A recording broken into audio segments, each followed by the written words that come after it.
BRS MLA Harish Rao camp ఆఫీస్పై Congress కార్యకర్తలు దాడికి పాల్పడ్డారు. అర్ధరాత్రి క్యాంప్ గేట్లు బద్దలు కొట్టి బీఆర్ఎస్ ఫ్లెక్సీలు చించేసి హంగామా చేశారు.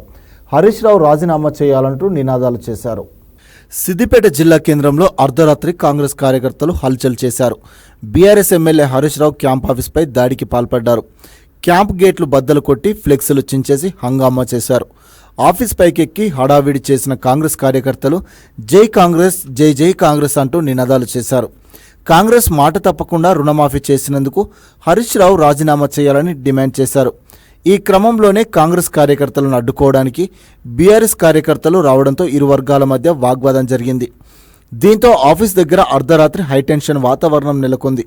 వెంటనే రంగంలోకి దిగిన పోలీసులు కాంగ్రెస్ కార్యకర్తలను బయటకు పంపించేశారు. ఆఫీస్పై దాడి చేసిన వారిని కఠినంగా శిక్షించాలని బీఆర్ఎస్ నేతలు డిమాండ్ చేస్తున్నారు.